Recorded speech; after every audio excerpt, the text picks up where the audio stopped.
Bueno, buenas tardes. Primero que nada, decirles de que habíamos estado teniendo algunas circunstancias respecto al campus virtual y cómo funcionaba. Sin embargo, les comento, el día de ayer tuvimos una pequeña capacitación con el IC Bolívar y el IC Monroy y ahora sí ya estoy plenamente capacitado en el uso de las situaciones que tienen que ver con el campus. Así que voy a dejar unas cositas en la semana 1 que se me quedaron, unas cositas ahí en la semana 2 y obviamente la semana 3 que es este día, y ya la semana 4 ya va a estar como debe de ser el campo virtual. Ahí se establece hojas de ruta, bibliografía, etcétera, etcétera. La situación es que yo no lo había colocado porque no sabía cómo era el orden para esas circunstancias. Sin embargo, ya ahora ya me explicaron, ya podemos proceder, así que dentro de pocos días o dentro de pocos momentos van a tener todas las situaciones ahí colgadas en el campus. Bueno, decirles también que, perdonen, decirles también que ya mañana esperaría yo, voy a definir, ya tengo definido cuáles son las tareas que vamos a dejar para este ciclo, pero no las he colocado todavía en el campus, pero ya los vamos a colocar para que ustedes tengan conocimiento de ellos. Porque, de broma en broma, como esta clase es de 2 horas y media, no es como el ciclo anterior que solo daba 2 y una más, sino que aquí lo han conjuntado todo, como que me había fijado, no me había fijado que ya estamos próximos a pues el desarrollo, o más bien ya de salir de vacaciones. A partir de eso, decirles de que no quiero dejarles mucha carga en vacaciones, pero sí vamos a hacer una pequeña tareita. No la gran cosa, insisto, mis tareas son bastante sencillas. Trato de abordar las circunstancias todas en clase.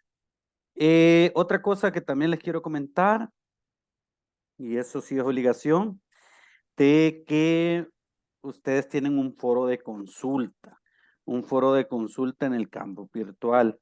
Si quieren hacer o si quieren colocar alguna consulta, háganlo. O si algún mensaje privado, háganlo. Con mucho gusto les vamos a responder y pues decirles de que estamos a la orden en cualquier circunstancia. ¿Por qué?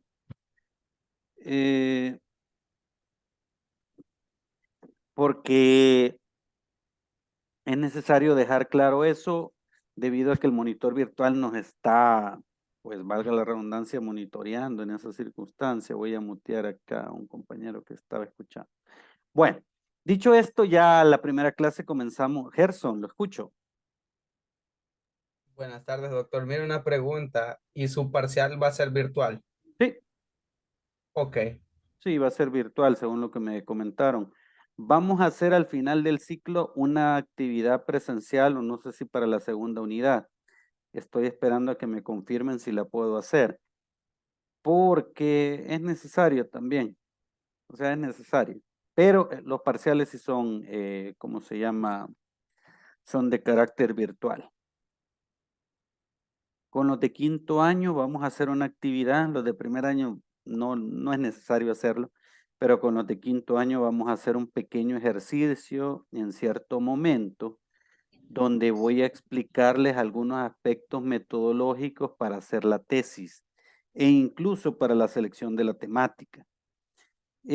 Al final, fíjense que de los alumnos que les di clase en su momento de filosofía del derecho, la mayoría optaron por temas que yo les propuse y eso me alegra, no porque yo lo sepa todo, sino que me alegra que hayan retomado y les haya servido, porque mi primera maestría para conseguir el tema de tesis me tardé un año, en el doctorado me tardé un año y medio y no quiero que les pase a ustedes eso. Van a estar pagando asesor y todo esto, y no se trata de eso, se trata de mejorar las circunstancias. Bueno, como les decía, ya más o menos comenzamos a analizar y vimos lo que tiene que ver con la filosofía del aspecto general. La filosofía del aspecto general, donde desde un punto de vista etimológico, significa algo así como amor por el conocimiento, amor por la sabiduría, y comenzamos a ver que la filosofía tiene que ver o se relaciona con encontrar la esencia de las cosas, con esa reflexión sistemática que se hace de algo para conseguir fines prácticos. Vimos algunos videos, 3 videos para ser exactos, donde tratábamos de desmenuzar un poco acerca de las circunstancias básicas que, pues que nos sirven para lograr de alguna manera entender el universo. Hablábamos de las distintas aristas que tienen que ver con la filosofía y comenzamos a ver que también hay una definición de derecho. Yo les decía en su momento, el derecho y la filosofía del derecho, nada más me confirman si se ve la presentación, para no estar hablando sobre la nada. ¿Sí? Solo escuché una vocecita, pero no escuché decir. Sí, sí, Oh, me ve, doctor. gracias. Bueno, al ser la filosofía del derecho una categoría que tiene dos circunstancias, filosofía del derecho, es decir, ya nos dice qué es el amor del conocimiento y desmenuzar la esencia de las cosas, ¿sobre qué? Sobre el derecho. Ya tenemos una situación que nos enmarca qué es lo que vamos a estudiar. A partir de ello, los de primer año lo tienen mucho más al pendiente, pero decirles de que el derecho, hablábamos que se trataba de un sistema de normas reguladoras de algunos comportamientos, el derecho es un sistema de normas coercibles que rigen la convivencia social y el derecho es un conjunto de normas que buscan organizar la vida social por medio de la implantación de una serie de valores. Y llámense valores cualquier tipo de valor. Es decir, en el caso de nosotros, recuerdo que leíamos el preámbulo de la Constitución de la República y leíamos el artículo 1, que básicamente en esas dos disposiciones podemos encontrar el sistema de valores que nuestro legislador ha enmarcado como básico para poder establecer el Estado salvadoreño. Dicho esto, solo para tener una noción básica de lo que es derecho, podemos decir, podemos establecer que el derecho tiene diferentes aristas y sobre todo tiene diferentes definiciones. Y una de las definiciones más básicas es aquel conjunto de normas que regulan las actividades humanas. A partir de ello, pues no es tan básico como decirlo porque podríamos, con esa definición que les acabo de decir, que está en la Real Academia de la Lengua, podríamos confundirlo con la moral, con los convencionalismos sociales y todo eso. Sin embargo, lo que diferencia el derecho o lo que diferencia al derecho de otro tipo de normas, llámese la ética, la moral, los convencionalismos sociales, que es ese aspecto coercible. Es decir, que el derecho puede hacerse valer por medio de la fuerza pública. Por lo tanto, es importante dejar clara esa circunstancia. Dicho esto, el derecho lo constituyen dos categorías básicas dentro de él. Uno es el orden y por otro lado tenemos la justicia. Si yo en el parcial, por ejemplo, les preguntara cuáles son los dos objetivos básicos o primordiales que un sistema normativo debe alcanzar, ustedes me van a tener que responder que se trata del orden y de la justicia. En ese sentido, orden y justicia son dos términos jurídicos indeterminados. Sin embargo, la definición más básica de justicia podría referirse a aquella máxima que decían los griegos, que justicia es dar a cada quien según corresponde. A partir de ello, pues no nos vamos a enmarcar hoy por hoy, más adelante sí, hoy por hoy en cuál es la definición de orden y de justicia. Sin embargo, sí quiero dejarles claro algo. Entendido como sea, orden y la categoría justicia, entendido como sea, orden y justicia son dos objetivos básicos o primordiales que un sistema normativo tendría que alcanzar. Es decir, el orden y la justicia se erigen dentro de un sistema normativo como lo que quiera llegar. Es decir, el derecho se configura para alcanzar el orden y la justicia. El derecho como tal, la esencia del derecho, esa sistematización del derecho, trata o permite alcanzar en la sociedad algo que le denominamos orden, es decir, esa situación concatenada de cosas, y justicia como dar a cada quien según corresponda o dar a cada quien según sus necesidades. Así bien, orden y justicia son los dos objetivos básicos que persigue la norma jurídica. A partir de ello, la realidad jurídica o la realidad del derecho se constituye o se viene a elegir como una normatividad. Y esa normatividad viene o responde a valores de orden superior. Es decir, a un deber ser. Más adelante vamos a ver qué es el ser y qué es el deber ser, que son dos categorías básicas que se estudian en la filosofía del derecho. Y que son el ser y el deber ser. Miren, también decirles que el material va a estar colgado en la página, o más bien en el campus virtual. Como les digo, hasta ayer me capacitaron ya como tal en eso, sí sabía subir, pero no sabía dónde iba y todo eso, pero ya vamos a tener el material subido por ahí e incluso los videos. Solo denme un poquito de chancecito para poderlo subir como se debe. Pero para los de quinto año, no me dejarán mentir que durante casi toda la carrera les hablaron de la categoría del ser y lo que debe ser. El ser entendido como lo que existe en la realidad fáctica y el deber ser, como su nombre lo indica, lo que tendría que ser, lo que podría ser. Y desde ello intenta organizar las relaciones entre las personas. Ojo, el derecho, por tanto, permite o constituye o crea o permite organizar relaciones entre individuos. Hoy por hoy tengo que ser claro, por ejemplo, con la ley de bienestar animal, ya se está trascendiendo a esas relaciones entre personas, ya se está estableciendo relaciones y regulando relaciones con animales. ¿Que tienen o no derechos? No es el momento para discutir.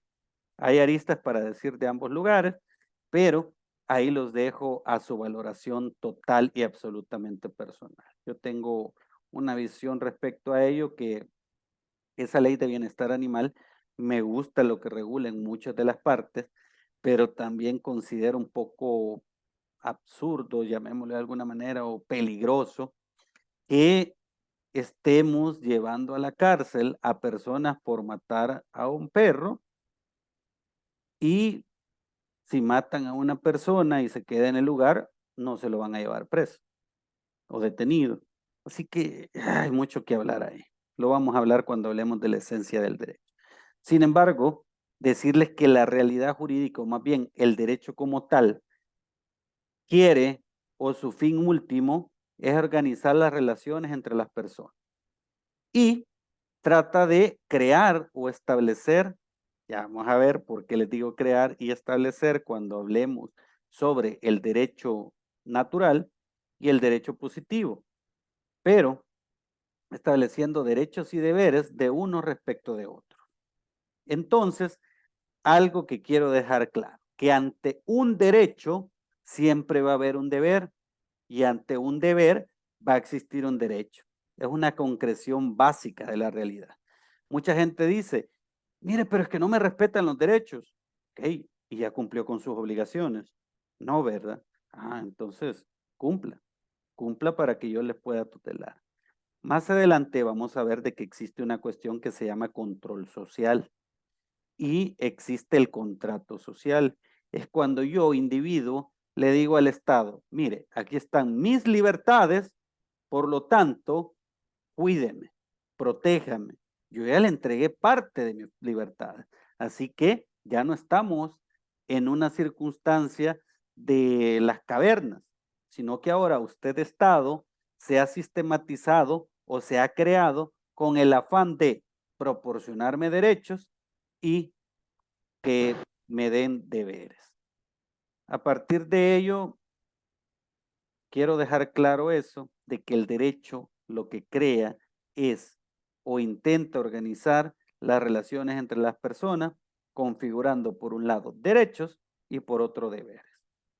Y no olvidemos, por favor, que ante un derecho existe un deber y ante un deber existe un derecho. Por ahí decían de que el respeto al derecho ajeno es la paz. Ok, pero ¿cómo quedan los deberes? Así que tratemos de pensar un poco más en no solo lo que me corresponde, sino que también lo que tengo que cumplir, ¿ya? Más adelante vamos a ver cuál es la diferencia entre derecho y garantía.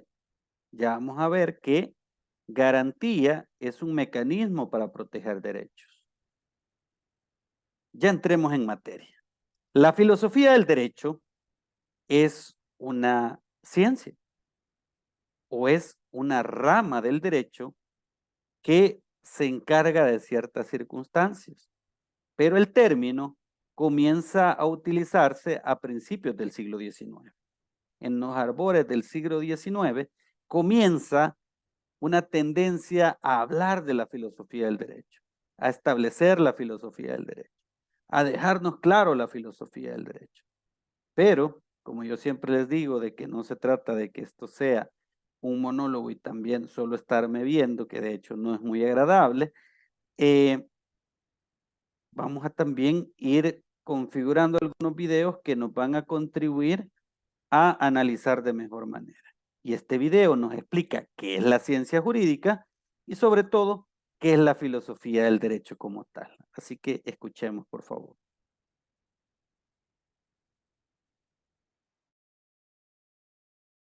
Buenas de nuevo.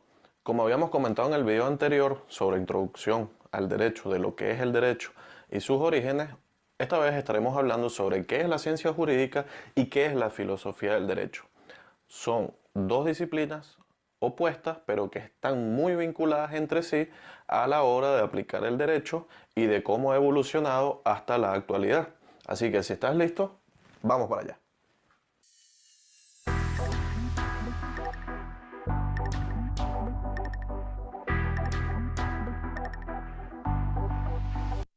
Lo primero es entender el tema de ciencia y el tema de filosofía. Las dos disciplinas tienen cosas similares y cosas distintas. Por ejemplo, la ciencia va a buscar a través de métodos más cuantitativos resolver un problema específico en una determinada área del saber. En cambio, la filosofía, a través de métodos más cualitativos, va a buscar resolver a través de la lógica y de la historia, analizar problemas más universales y abstractos. Si traemos estas dos versiones y las traemos al derecho, tenemos la ciencia jurídica y la filosofía del derecho. La ciencia jurídica se va a encargar de resolver lo que es, el problema, lo que existe. En cambio, la filosofía del derecho va a ver lo que es y lo que debería ser también. Más Es lo que les comentaba, de que vamos a analizar más adelantito lo que es, lo que surge en la realidad fáctica y lo que tendría que ser. Por ejemplo, leamos cualquier artículo de la Constitución de la República, del Código Penal, del Código Civil. Por ejemplo, en el Código Penal, el que matare a tal circunstancia, y eso ha impedido que la gente deje de matar. Bueno, quizás no. O leamos el artículo 2 de la Constitución de la República. ¿Se garantizan realmente esos derechos en la realidad fáctica? Lo que debería de ser es que sí se respeten, pero lo que es que no se respetan del todo. allá de lo que existe, cuáles son esas otras especulaciones que pudiesen darse y por qué se dio esa determinada condición. También la ciencia jurídica va a explicar lo que es y la filosofía del derecho va a explicar fenómenos más del mundo. Va a explicar por qué el mundo es así, por qué las actividades humanas se dan de esta manera y por qué se comporta el hombre o el humano de esta manera. Para este tipo de cosas que nos suscita entre la ciencia jurídica y la filosofía del derecho, distintos autores señalan distintas versiones o conceptos o definiciones de lo que puede ser cada una. Si hablamos de Recosens, él habla que la filosofía del derecho es más descubrir la articulación entre lo jurídico con los objetos en el mundo. Es algo más abstracto y ver cómo todo lo que está en el mundo tiene una vinculación con lo jurídico. En cambio, Kelsen proponía que la teoría jurídica, para ser una ciencia, debe prescindir por una parte de conceptos biológicos, sociológicos y antropológicos y por otra parte también de los conceptos de la ética y la política para que se pueda, digamos, realizar la tarea de investigación y de aplicación de lo que es. En este sentido, Kelsen habla más un poco del derecho positivo porque se da directamente que a través de estos conceptos caemos en lo que es y ya está. Tamayo, él habla que la ciencia jurídica es directamente la actividad que realiza el jurista sin dudar de la validez o de la certeza que esta norma pueda tener. Es decir, lo que es en la norma y ya está, es lo que es.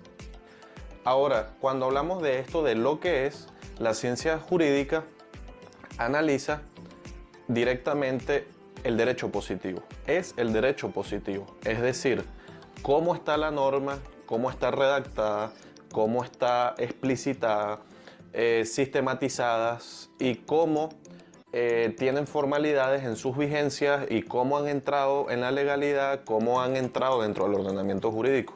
La ciencia jurídica se encarga de analizar esto más de lo que es y el cómo ha sido ese es. En cambio, la filosofía del derecho nos ayuda a resolver los dogmas y las preguntas retóricas o abstractas de por qué se dan estas actividades humanas para que lo que es y lo que deba ser se convierta en el que es. Es decir, por poner un ejemplo, la filosofía del derecho nos va a decir, sobre todo se va a ir mucho más a lo que es el ius naturis, que es el derecho natural, que de esto hablaremos más adelante, y nos va a plantear temas de por qué a lo mejor dentro de una sociedad hay más homicidios y qué es lo que se puede hacer y lo que debería hacer para que esto no ocurriese. Y cuando esto se analiza y esto se debate, se lleva a la ciencia jurídica para concretarse en derecho positivo y estudiar entonces cómo se debe penalizar el homicidio, qué acarrea de responsabilidad, bajo qué supuestos de tipo penal debe aplicarse el delito de homicidio y bajo qué normas va a estar tipificada ese delito o esa conducta no propia de la sociedad que se encuentre en ese momento. Esto que les acabo de mencionar, el mismo Recosens en 1998 tiene un concepto bastante bueno sobre el tema de la ciencia del derecho o la ciencia jurídica, el cual dice que se ocupa de la descripción y la explicación del derecho sin describir los presupuestos y los dogmas que forman parte de estos supuestos. En cambio, la filosofía del derecho va a establecer el concepto universal. Aunque lo vamos a ver más adelante, pero me llama la atención de que este señor Luis Recasens es guatemalteco y pues tuvo una repercusión en la ciencia jurídica que no se imaginan todos los aportes que tuvo para la filosofía del derecho. Por cierto, hay un libro bastante bueno de la filosofía del derecho de él. Del derecho sin límites de tiempo y de lugar, a diferencia del derecho positivo que sí establece tiempo y lugares específicos para que se dé determinadas situaciones, lo que es. Y en la filosofía del derecho va a explicar conceptos, preguntas, dogmas, a partir del cual se va a edificar la ciencia del derecho. Son cosas distintas, pero que a la vez están entrelazadas para que una pueda dar cabida a la otra. La filosofía del derecho es el fenómeno jurídico en la totalidad, donde se analiza el todo en su universalidad, y la ciencia jurídica va a ser la forma de sistematizarlo y estudiarlo en un ordenamiento correcto y apropiado para su aplicación. Dentro de esto, y como digo, que todo se enlaza con todo y son disciplinas que se ayudan unas entre otras, hay un concepto una definición o un comentario que establece Gustav Radmunch muy interesante, que él dice que todas las grandes transformaciones políticas fueron preparadas o acompañadas de la filosofía del derecho. Esa circunstancia lo vamos a analizar cuando veamos la parte de que el derecho y el poder siempre van de la mano. Siempre van de la mano. El sistema político o el sistema de poder que esté en un momento determinado dominando un área, un país o una región o lo que ustedes quieran, determina cuál es la esencia del derecho que vamos a tener. Ejemplo, yo siempre les comento a mis estudiantes sobre lo que sucedió en la Segunda Guerra Mundial, y ustedes saben, si no lo saben les comento, de que en la Alemania nazi, por ejemplo, usted podía matar a un judío, eso no era delito. Podía tener a los judíos en los campos de concentración, podría matar a un gitano. De hecho, nunca se hablan de las masacres gitanas que hubieron en Alemania. Podría matar a una persona de piel pues oscura, negra, y así pudiéramos ver de que las transformaciones políticas siempre van acompañadas del derecho. ¿Por qué? Porque para poder ejecutarlo hay que analizar la esencia del mismo, y como tal hay que ver cómo van a servir a los grupos que detentan el poder. Derecho primero, donde a través de la filosofía surge el ideario y luego se da la revolución, entendiendo la revolución como ese cambio de paradigma de modificar la norma y cambiar entonces la estructura jurídica. Al haber un cambio en la estructura jurídica porque el dogma y el ideario cambia, se aplica la ciencia jurídica para los procesos de transformación de la norma y así darle diferentes tipificaciones y actualizar la norma a los tiempos y los momentos determinados de una sociedad. Muchos de los ejemplos que hoy suscita es, por ejemplo, donde hay más protección y se han dado cambios de paradigma en protección a, por ejemplo, minorías indígenas o minorías de ciertos colectivos, donde ha cambiado el paradigma del rol de la mujer dentro de la sociedad y como ha cambiado el ideario dentro de esa filosofía del derecho, la ciencia jurídica ha ido cambiando también la sistematización de esas normas de protección dentro de los colectivos y de las sociedades. Y hablo de sociedades porque cada sociedad, inclusive dentro de un mismo país, pueden haber muchas sociedades distintas que se van relacionando y van cambiando los paradigmas y los idearios por la filosofía del derecho. Si te ha gustado el contenido, tienes alguna duda, alguna sugerencia o quieres hacer algo. Como les comentaba, miren, la filosofía del derecho hay mucho que podemos decir respecto a ella. Sin embargo, contribuye o nos permite de alguna manera lograr o desmenuzar la esencia del derecho como tal. A partir de ello, la filosofía del derecho permite construir o reconstruir una sociedad determinada a partir de los diferentes postulados que se dicen respecto a ella. Vamos a ver más adelante que existen dos grandes escuelas dentro de la filosofía del derecho. Por una parte, tenemos el justnaturalismo, que enmarca de que para considerarse algo derecho, no debe, óigase bien, no debe de existir algún tipo o no es necesario que exista por escrito la norma, sino de que Dios, la naturaleza o la esencia de las personas como tal son las que indican o nos establece la circunstancia de que como tal, al ser persona humana, ya tenemos derecho. Mientras que el derecho positivo, y lo vamos a ver con mucho detenimiento más adelante, pero el derecho positivo lo que enmarca, lo que nos dice, lo que nos establece, es que algo para ser considerado derecho debe constar por escrito. Así que esas circunstancias o que debe de estar en una ley, si no, no es derecho, puede ser una manifestación de voluntad o de buena voluntad, pero sí, esa circunstancia ocurre y bueno.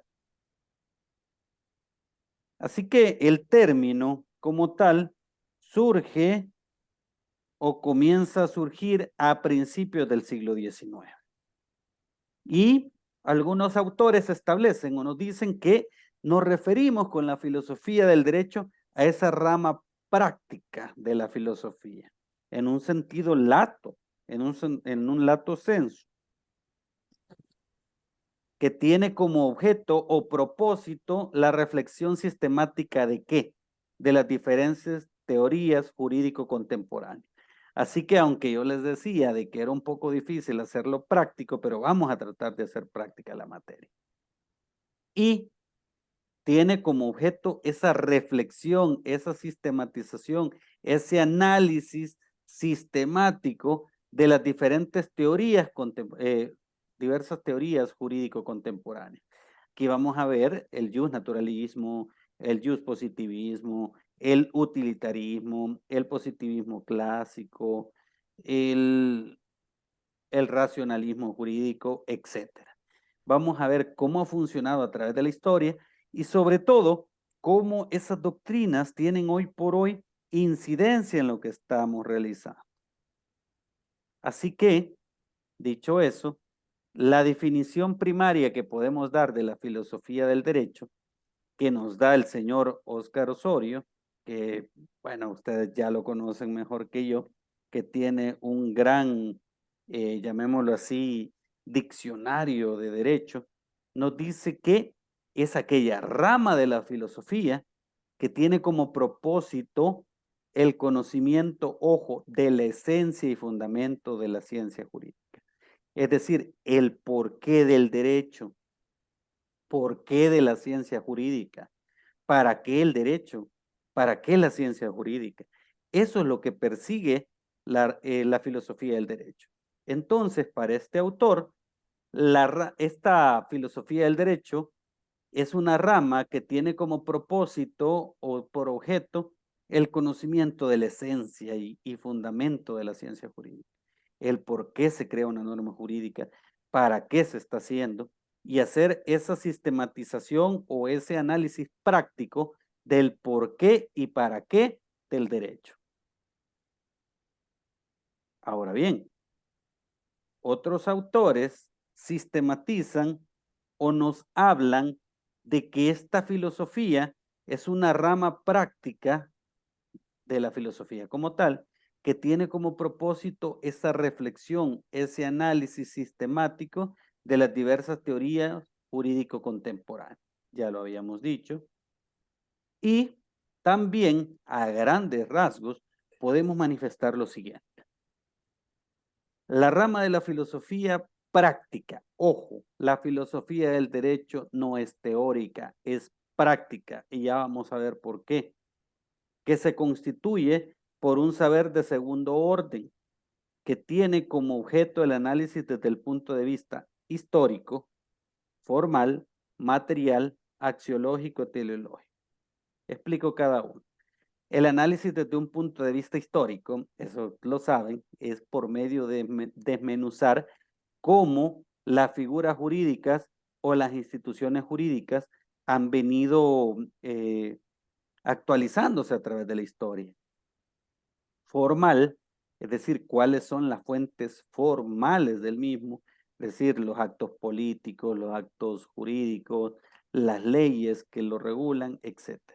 Sí, perfecto. Bueno, buenas tardes. Material, tal vez me ayude. Me vuelvo a disculpar por... Micrófono, ok. Aquí está.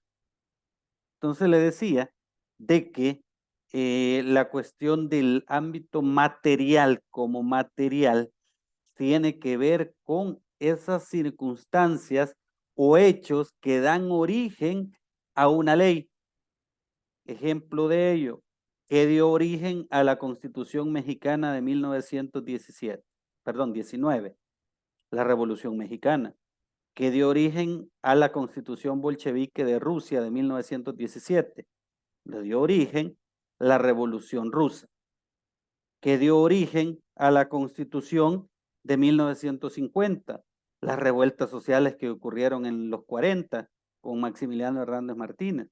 Entonces, la cuestión material tiene que ver con los hechos que dan origen a el derecho. Axiológico tiene que ver con los valores. De hecho, vamos a tener una clase solo que hablemos de la axiología, de ontología, que la axiología es la ciencia que estudia los valores o lo que es valioso, y la deontología es la ciencia que estudia cómo se debe de comportar un profesional. Teleológico tiene que ver con la finalidad de la norma jurídica. También tiene que ver con las definiciones, métodos y estructuras de las diferentes teorías jurídicas para establecer cuál o cuáles forman parte de la ciencia jurídica y por qué. ¿Por qué el positivismo es parte de la ciencia jurídica? ¿Por qué el naturalismo y es de las circunstancias o por qué surge eso o los por qué de la norma jurídica? La filosofía del derecho se enmarca en tratar de entender el por qué, para qué del derecho, cómo eso fue derecho. Todas esas preguntas, ¿por qué el del derecho penal? ¿Cuál es la finalidad del derecho penal? ¿Cuál es la finalidad del derecho civil? ¿Por qué existe el derecho civil? Para proteger la propiedad privada. ¿Para qué existe el derecho penal? Para proteger los bienes jurídicos de las personas. ¿Para qué existe el derecho mercantil? Para proteger el comercio que se da entre personas. ¿Para qué existe el derecho administrativo? Para procurar por las relaciones entre el Estado y los administrados. Y así todas esas preguntas surgen a partir de la filosofía del derecho. Hay una definición que a mí particularmente me gusta mucho, que es la de Del Vecchio, es un italiano, escritor de filosofía del derecho, que nos dice o define la filosofía del derecho como lo siguiente, como aquella disciplina que define al derecho en su universalidad lógica. Es decir, investiga los fundamentos y los caracteres generales de su desarrollo histórico y lo valora según el ideal de justicia trazada por la razón. En este punto, hay que dejar claro que, si ustedes se fijan, no comienza es la ciencia, es la disciplina. La ciencia es el derecho, porque para mí es ciencia. Es la disciplina que define al derecho en su universalidad lógica. Vamos a ver que el derecho es uno, con base al principio de integración o integridad del derecho. El derecho es un todo, llámese derecho civil, mercantil, laboral, familia. El derecho está conectado. El derecho tiene relación entre sí. ¿Por qué? Porque es un todo lógico, no es mecanizado, tiene lógica que tenga ese sistema. Investiga entonces los fundamentos y los caracteres generales del desarrollo histórico y lo valora según el ideal de la justicia trazada por la razón. La razón juega un papel importante. De hecho, en la segunda unidad vamos a tener una clase donde solo vamos a hablar de lógica. En este punto, la filosofía del derecho también puede ser entendida como aquella área especializada de la filosofía que estudia ¿qué? Los fundamentos morales y espirituales del derecho, analizando la relación entre el Estado y el ciudadano. Que hay un punto medular. Esa relación entre el Estado y el ciudadano nos sirven de base para poder configurar la norma. También se pregunta de la legitimidad de las penas y las relaciones entre el ser y el deber ser, que creo que ahora lo veríamos o lo veríamos en la próxima clase. Pero sí vamos a analizar las circunstancias del ser y del deber ser. ¿Por qué? Porque tiene una gran repercusión a nivel, llamémoslo así, a nivel de carácter primario o de carácter práctico. Para que entendamos un poco mejor y como yo insisto, solo estar hablando, no vamos a aprender mucho. También vamos a traer docentes invitados, pero más invitación a la fuerza que porque ellos quieran. Vamos a ver otro pequeño video donde enmarca la esencia de la filosofía del derecho.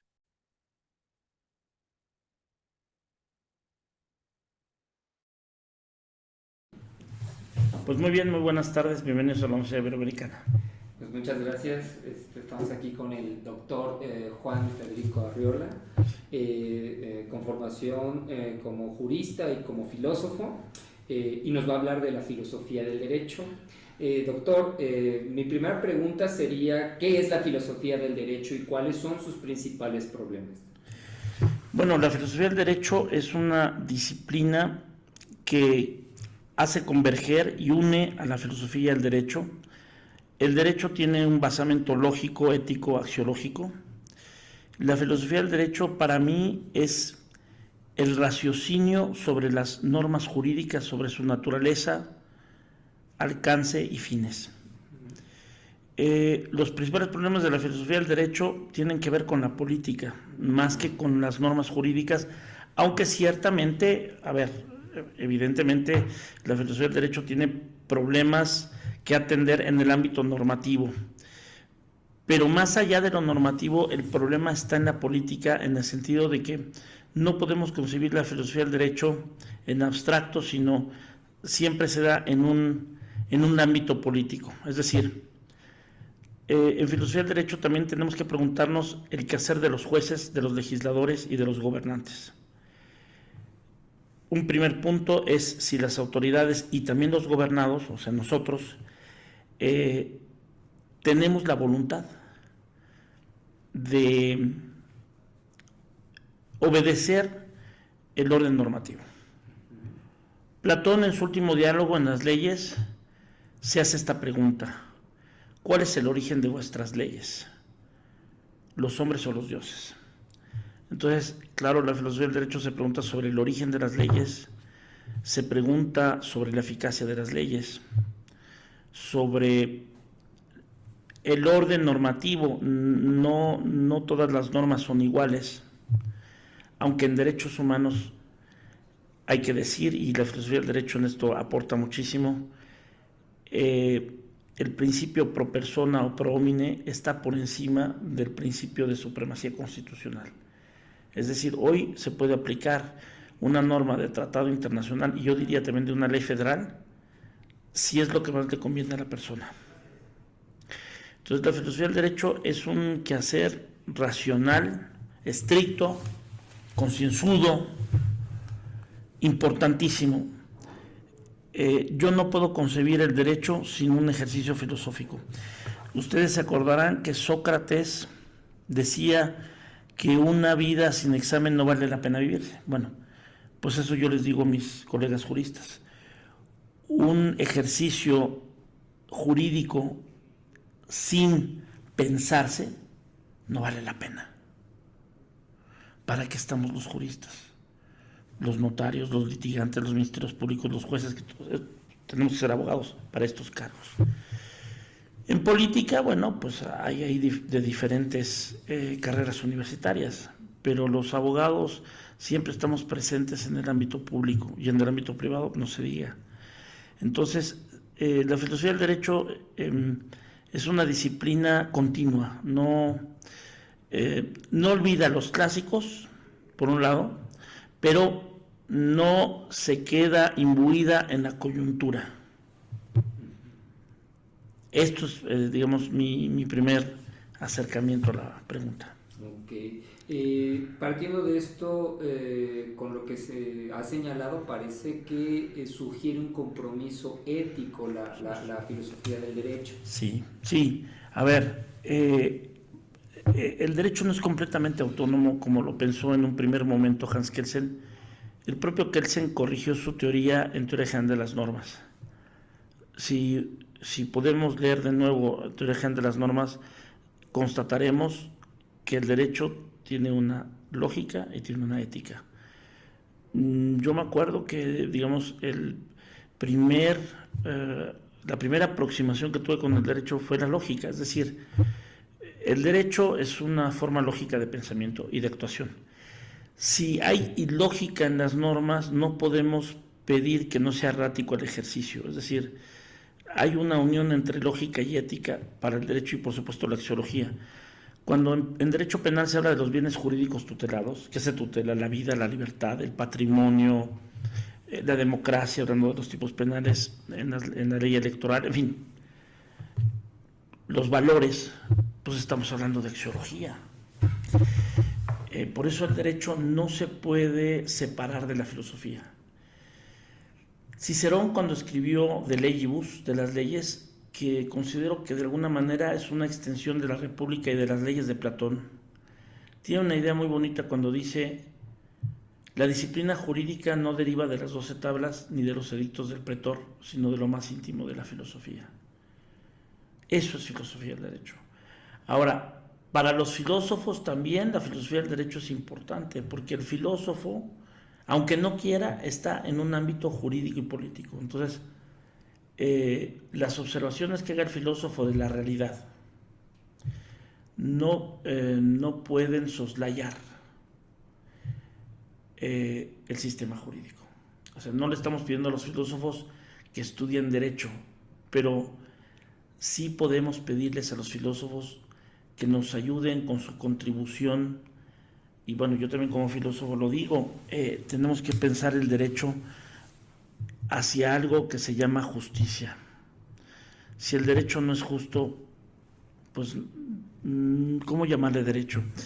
Un filósofo, no un jurista, Godofredo Leibniz, alemán, tiene una idea muy bonita que repitió después el jurista y filósofo del derecho Eduardo García Maínez, cuando dice Leibniz: hablar de un derecho justo es un pleonasmo y hablar de un derecho injusto es una contradicción. Es decir, jus es la matriz tanto de derecho como de justicia. Entonces, por eso es como una tautología, es como decir la belleza es bella o la salud es saludable. Pues no, el derecho es justo, pues claro, porque el derecho supuestamente es justo, pero lamentablemente hemos corroborado que el derecho no siempre es justo.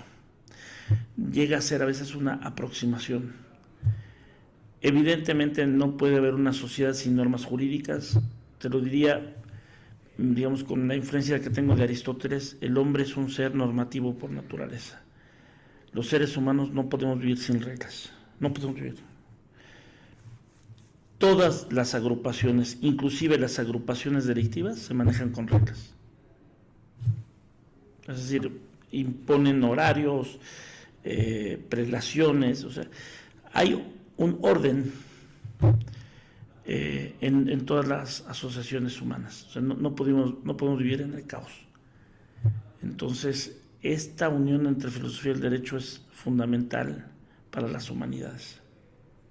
Okay. ¿Y cómo define a la justicia, doctor? Platón en la República somete un debate interesante entre Sócrates y los sofistas, y evidentemente pues la justicia no es la ley del más fuerte, pero siguiendo las reglas de la lógica clásica de la definición, pues evidentemente no podemos definir con algo negativo, ¿no? Que es una mesa, pues no es una silla, pues no acabo de definir. La justicia, por principio de cuentas, es una virtud cardinal, es el fin del derecho, es una necesidad humana. En derecho se le llama justiciable a la persona que está pidiendo justicia, justiciable, está pidiendo justicia. Y eso hay que tomarlo en cuenta porque todos los seres humanos, inclusive muchos que no son abogados, hablan de hechos justos e injustos. Es decir, el tema de la justicia no es privativo de los juristas, es un tema humano.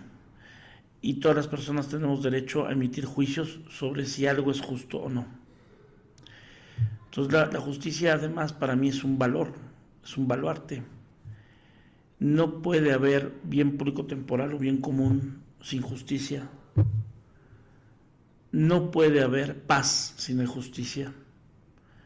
Es decir, en un plano equitativo, el Tratado de Versalles de 1919 fue un tratado de paz sin justicia y que generó otro conflicto y más grande, con más tiempo y con mucho más víctimas.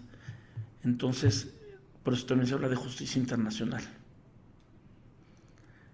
Aristóteles en Ética Nicómaco, en el libro quinto, dice que el juez es la justicia encarnada. Pues yo creo que el ideal que podría ser una utopía, no lo niego, es que cada uno de los seres humanos fuéramos justicias encarnadas, que fuéramos hombres justos. Y si recordamos las palabras finales de Platón del Fedón, cuando dice Platón: oh Echécrates, así murió el hombre más justo que he conocido en todo este tiempo. Pues yo creo que es el máximo halago que puede recibir una persona, el ser declarada una persona justa. Yo creo que no hay mayor halago. Para mí la justicia está inclusive por encima de las características estéticas. Otra pregunta a partir de esto, digamos, esta aspiración humana a la justicia, esta necesidad de normar, ¿no?, la vida humana, en el caso del contexto mexicano y en general del latinoamericano, se antoja como un ideal difícil de alcanzar. ¿Qué nos podría decir sobre qué puede aportar la filosofía del derecho para el análisis de una realidad mexicana que muchas veces es calificada, ¿no?, como anarquista, como en un estado en el cual no hay derecho, ¿no?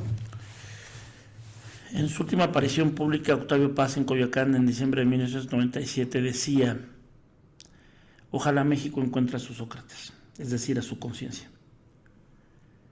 La filosofía del derecho para mí es la conciencia del quehacer filosófico sobre el derecho.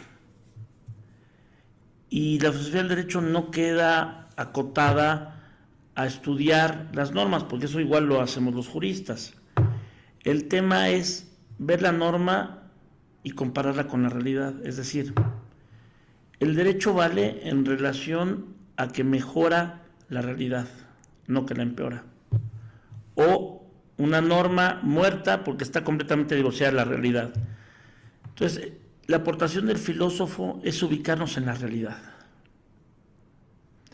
El problema que vemos hoy en México es que hay una clara diferencia entre gobernantes y gobernados, en la que los gobernantes viven en Peñalandia, en un país de fantasía, donde creen que la seguridad pública es real, que no vivimos una injusticia social, que ha disminuido la pobreza.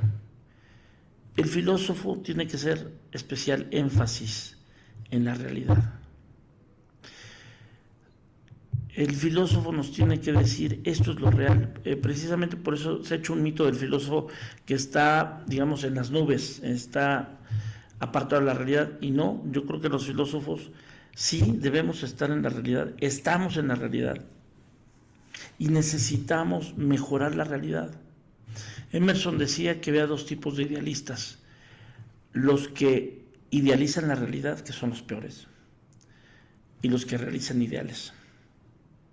Yo creo que el filósofo con ética está en la segunda categoría, es decir, el que es capaz de transformar para que se cumplan ideales. Entonces, yo te diría que hay un aspecto común entre filósofos y juristas, que es el conocimiento a partir de la realidad. O sea, la norma jurídica no es un fin en sí mismo, nunca lo ha sido, ni lo será. Okay. De cara también a este centenario que va a tener la Constitución, ¿qué retos enfrentaría un filósofo del derecho y un jurista? Bueno, un primer reto es aportar ideas valiosas para que tengamos un sistema democrático fiable, eficiente, austero. Tenemos un sistema democrático caro e ineficiente. Sin duda alguna ha faltado la ética en el quehacer del gobernante. No hay patriotismo, no hay sentido de Estado, no hay visión de futuro. México no es gobernado por estadistas, sino por gente muy limitada, sin valores, sin visión, gente muy ignorante. Aunque pueden tener títulos universitarios, eso ha demostrado que no es garantía para acabar con la ignorancia. y por supuesto tenemos que ser muy valientes en decir lo que está mal.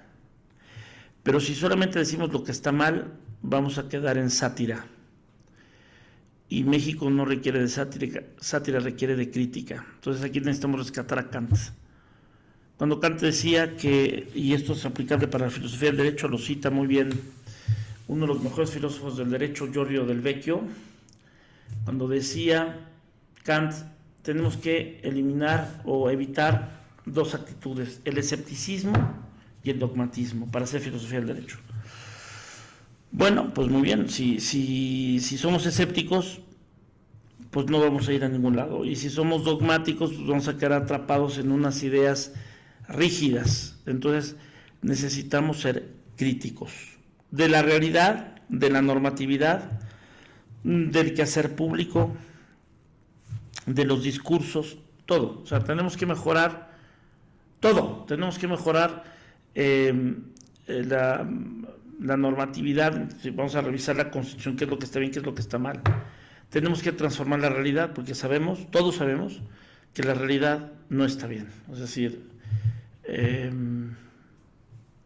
una nota como la de ayer, de que a 2 ladrones en Ecatepec los atraparon y les sacaron los ojos, pues estamos hablando ya de barbarie. Es decir, la criminalidad ha lastimado tanto a la sociedad que la sociedad está tomando justicia por propia mano, y eso no es justicia, es venganza, pero ante la carencia de la eficacia de las autoridades, pues vamos a acabar en esto. Y si permitimos que sigan estas conductas criminales y de venganza particular, México no será Estado de Derecho, será una selva.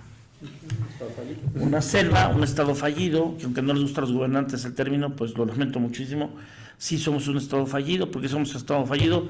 Porque se ha permitido la impunidad, la corrupción, el saqueo, la demagogia, la falta de valores. Y hay muchísima incongruencia. El expresidente Felipe Calderón, cuando estaba en funciones, decía que México requería ciudadanos con ética. Y dice, bueno, entonces, ¿por qué el subsecretario de Educación Media Superior está duro y dale con quitar la ética como asignatura obligatoria y volverla optativa? Tú no puedes volver optativa en una materia como la ética. Es como hacer optativa la matemática o la gramática o la historia o el civismo. O sea, no puede ser. Entonces, las autoridades mexicanas son tan incongruentes y son tan ignorantes que ni siquiera están conscientes de su ignorancia. Que esa era la diferencia entre Sócrates y los demás. Que Sócrates decía, bueno, yo estoy consciente de mi ignorancia, que eso ya es ganancia. Los otros ni siquiera saben que son ignorantes. Bueno, eso pasa con los gobernantes. Son tan ignorantes y son tan inconscientes que no saben que no saben. Y la filosofía del derecho nos aporta conciencia, nos aporta valores, nos aporta pues un pensamiento estricto de que el derecho tiene que llevar una consecuencia lógica, ética, axiológica. Y en ese sentido también tenemos que echar mano de la teoría del conocimiento. O sea, cómo conocemos las leyes, cómo conocemos el Estado, cómo conocemos la realidad, ¿no? Entonces, yo te diría que no podemos vivir sin filosofía. No solo no podemos vivir sin normas jurídicas, éticas, religiosas, para los grupos religiosos, y convencionalismos sociales. No podemos vivir sin filosofía. Ok, doctor, mencionó al principio, antes de que empezáramos la entrevista, que quería dedicar, ¿no?, esta entrevista a un filósofo del derecho. ¿Nos puede platicar? Sí, quiero dedicar esta entrevista a mi amigo Jacinto Valdés Martínez, doctor en Derecho, pero además él tenía una vocación filosófica, estudió mucho por su cuenta filosofía, no tenía un grado académico de filosofía como tal. Él estudió la licenciatura y el doctorado en Derecho en la Universidad Panamericana. Yo tuve el gusto de conocerlo allá. Falleció el día de hoy, 5 de octubre del año 2016. Y quiero hacer una efemérides porque la vida da muchas vueltas y el mundo igual. Hace 27 años, y era jueves 5 de octubre de 1989, presenté mi primer libro, que se llama La pena de muerte en México. Fue en el aula magna de la Universidad Panamericana y Jacinto Valdés estaba conmigo, estaba en el público como invitado. 27 años después, pues ya mi amigo no está. escribió una tesis muy interesante en la que hay varios elementos filosóficos que es sobre la importancia del tema de la ignorancia de la ley, ¿no? ¿Qué consecuencias tiene el que la gente ignore sus derechos y sus obligaciones? Y no estoy hablando de que toda persona tenga la obligación de estudiar todas las normas jurídicas, pues, los abogados no podemos materialmente, pero sí de conocer sus principales responsabilidades, ¿no? Obligaciones, derechos. Y mi amigo Jacinto Valdés, víctima del cáncer, pues se fue hoy muy temprano. Yo estuve ayer con él en el hospital. Ya no estaba consciente, él estaba... Bueno, creo que lo demás ya no es conveniente para la materia, pero sí les quiero comentar que todo lo que él dijo, pues es plenamente aplicable a la mayoría de países de Latinoamérica. No digo Centroamérica, digo Latinoamérica. Los diferentes problemas que atraviesan los países latinoamericanos son bien parecidos. De hecho, acá, no sé si ustedes lo llevaron o no, pero en su momento existía, yo llevé una materia ya por 1998, quizás algunos no habían nacido, yo tenía 10 años, que se llamaba cívica y moral, ya después le cambiaron moral y ética, donde enmarcaban algunos derechos fundamentales o más bien algunos principios fundamentales para poder desarrollarse correctamente en sociedad. Esta materia siempre me llamó la atención porque la quitaron de repente, de un día para otro. Recuerdo que el profesor que me daba esa materia cambió para sociales y el de sociales, bueno, un solo rollo. ¿Por qué les hago alusión a esto? Porque el derecho, vamos a ver que para construir una norma jurídica, para crear una norma jurídica, se basa en los principios, se basa en los valores y se basa en la moral que impera en un lugar y en un momento determinado. A partir de ello, es importante dejar claro que el poder y el derecho, nuevamente repito, van de la mano. Van de la mano, ¿por qué? Porque el poder determina el derecho y el derecho determina el poder también.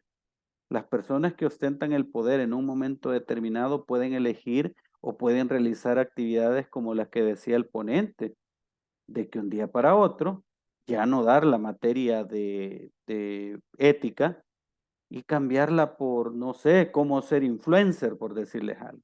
No tengo nada contra los influencers o las personas youtubers, de hecho, yo, bueno, estoy sacando algunas cuestiones de las clases de YouTube a partir de personas que se dedican a ello, pero sí hay algunos que no tienen ningún tipo de fundamento para ser influencer. ¿Influencer de qué?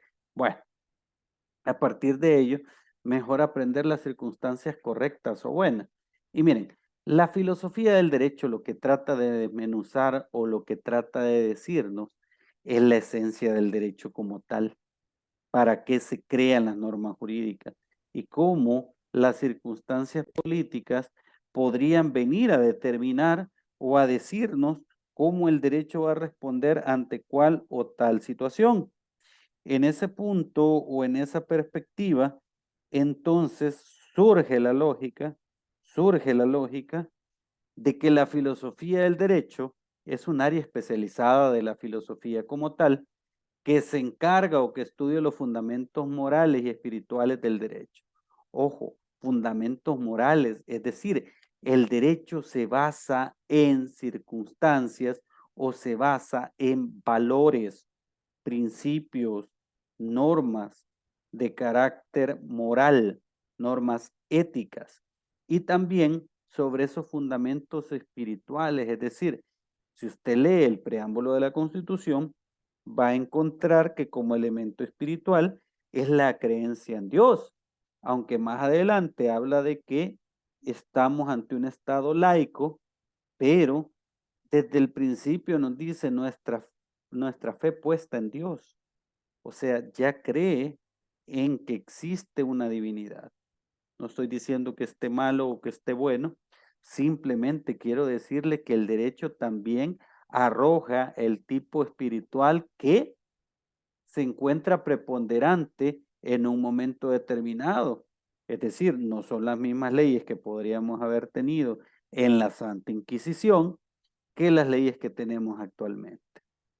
Entonces, los aspectos espirituales o religiosos también tienen un juego o juegan un papel preponderante en el derecho.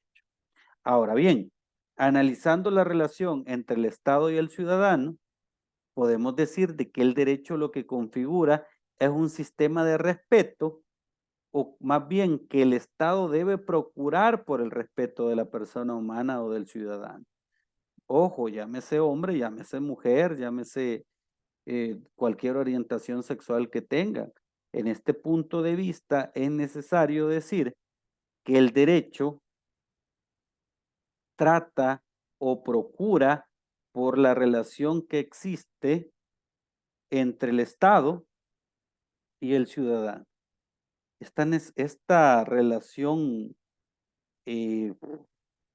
llamémoslo así, necesaria entre el Estado y el ciudadano, es la que nos permite decir que la persona humana es el origen y el fin del Estado.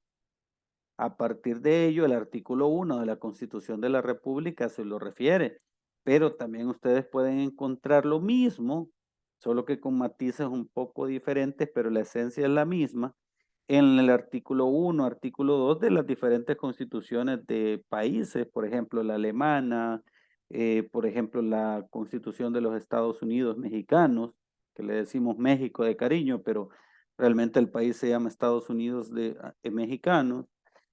Podemos encontrarlo en la Constitución argentina, en la colombiana, etcétera, etcétera. Ahora bien, la legitimidad de las penas, dice este autor.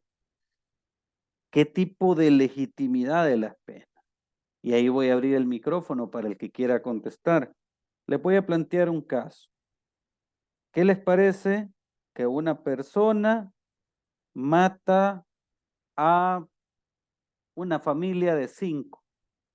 Los mata a un bebé, mata al papá, mata a la mamá, mata a un adolescente de 17 años y mata a un caballero de 35 años. ¿Les parece lógico o les parece justo que la sentencia que se le puede imponer, es decir, la pena que se le vaya a imponer, la pena privativa de libertad, es decir, estar resguardado en un centro de detención, llámese un penal, llámese alguna cárcel, sea justo que le coloquen 3 años de prisión? ¿Les parece justo? Los escucho. Y las escucho. Mató a 5 personas. ¿Qué les parece? ¿Quién me levanta la mano? ¿O estamos haciendo otras cositas? Yo, licenciado, tengo aquí abierto el micrófono, no sé si me escucha. Claro, le escucho. Su nombre, René Dubón. Sí, licenciado, soy René Dubón. Ok, Realmente, René. licenciado, a mí no me parecería que es justo.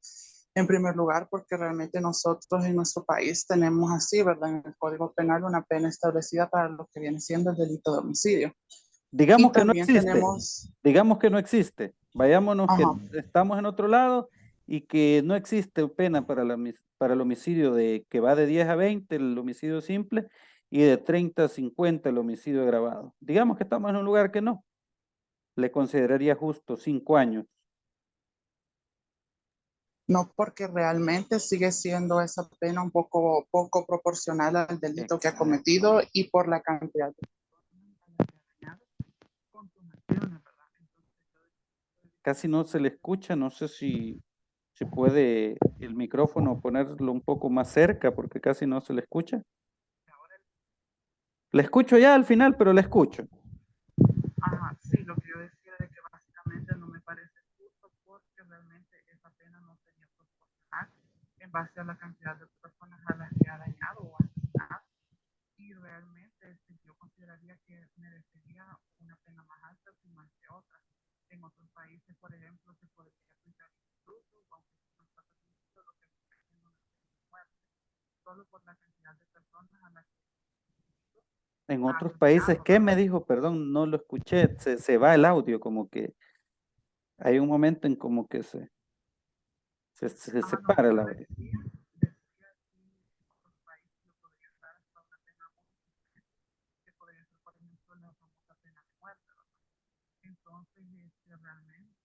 comparamos el daño ocasionado y las víctimas de esta persona, esa pena realmente a mí por lo menos me parece muy poco proporcional, muy injusta realmente.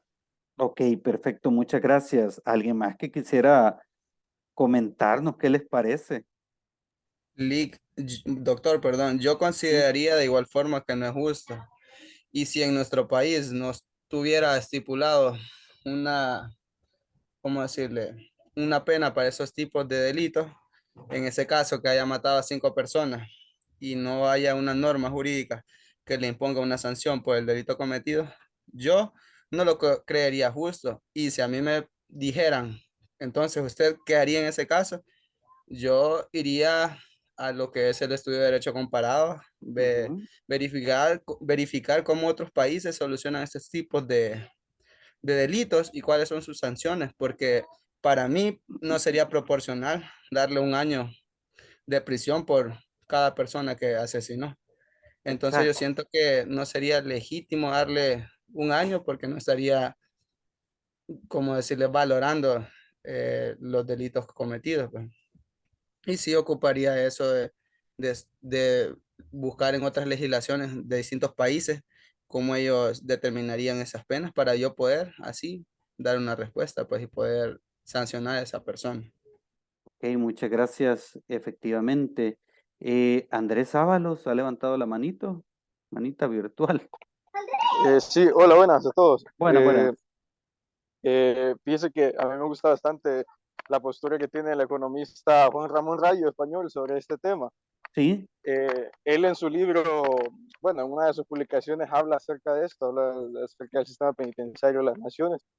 Y lo primero es de que dice, bueno, inicialmente corresponde a una persona ajena a la sociedad a la que se esté calificando esto. Pues no, Ujú. sino a quienes viven en esa sociedad concreta. Pero dice, imaginemos que vivamos en esa sociedad.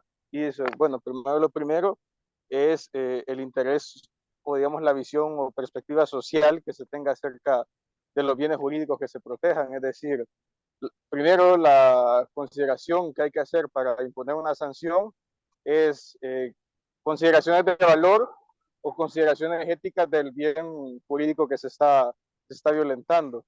Es decir, hacer o consolidar una pena en relación a las consideraciones éticas o a los intereses de protección que se tenga sobre el bien jurídico concreto.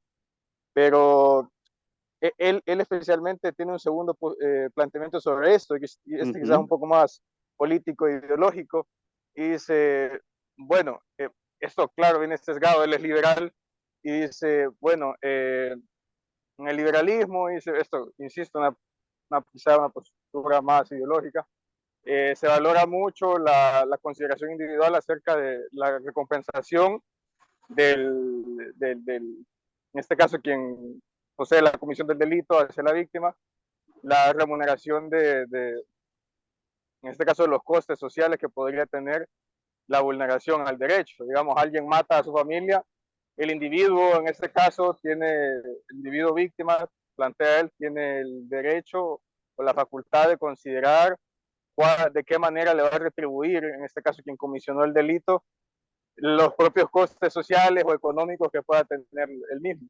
Entonces, prácticamente el planteamiento de Juan Ramón Rayo es, primero, la imposición de la pena debe ser en razón de la visión social que se tenga acerca del bien jurídico que ha sido violentado, y en segundo lugar, de la consideración que tenga el individuo, claro, siempre que este sistema esté bajo, digamos, la idea política que tiene el autor.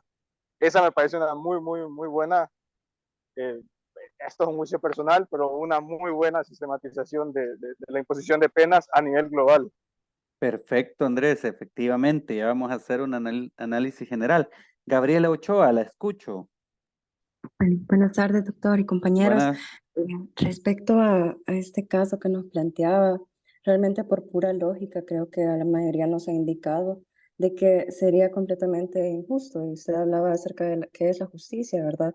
En el caso de que una persona mate pues a 5 personas, incluido un bebé, pues realmente es completamente injusto que le den 3 o 5 años de pena, porque por ejemplo en el caso del bebé ni siquiera existe pues que dice la persona que cometió el asesinato porque se estaba defendiendo. Entonces, este ser del que usted hablaba no sería justo.